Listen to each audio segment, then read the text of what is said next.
The next strategy after they've mastered place value is the expanded form. So now they're going to be writing it in numbers. So the 4 really represents 400. The 2 really represents 20, and then the 5 is just a 5. We put plus signs between them because if they don't, then it would look like 400,205. So just make sure that they're putting plus signs between them. Sometimes they get confused when we switch to subtraction because they think we're doing subtraction signs, and that shows that they don't understand that the plus signs are really just putting that number back together to make this number. They are the same thing.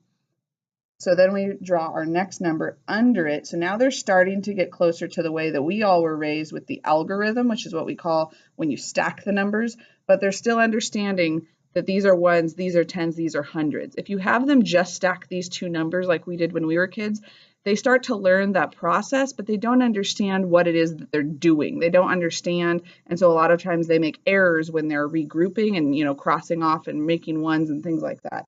So we try to start them off this way, and we teach them that we add going down. So we have 5 plus 7.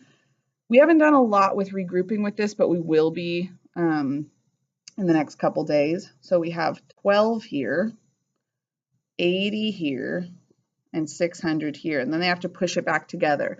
So what I've been telling them is you can either do this mentally and know that 80 plus this 10 is really going to be 90, or you can just kind of move that one over and say that this is 90, whatever helps them to know.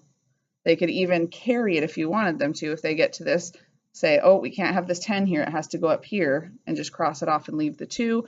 As long as they're understanding that that's really part of this tens group.